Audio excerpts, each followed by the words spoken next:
Sebuah truk box mengalami hilang kendali dan terguling di Jalan Raya Denpasar Gilimanuk Senin 22 Mei.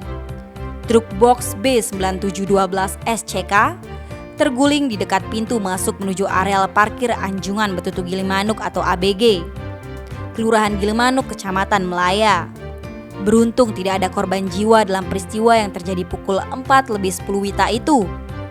Kapolsek kawasan Pelabuhan Gilimanuk, Kompol Idewa Putu Werdiana Senin 23 Mei mengatakan, kecelakaan hanya melibatkan satu unit kendaraan saja, yakni truk box B9712 SCK yang dikemudikan Hamdi Nata Sudiono 30 tahun. Akibatnya Hamdi dilaporkan mengalami luka pada tangan kanan dan kaki sebelah kanan.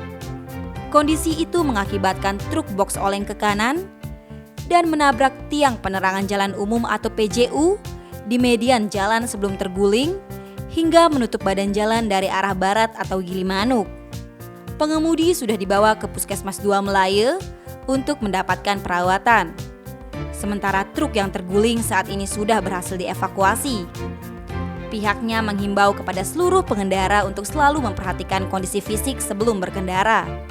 Selain itu, pra pengendara diharapkan mengendarai kendaraan dengan hati-hati. Tim Bali Express melaporkan.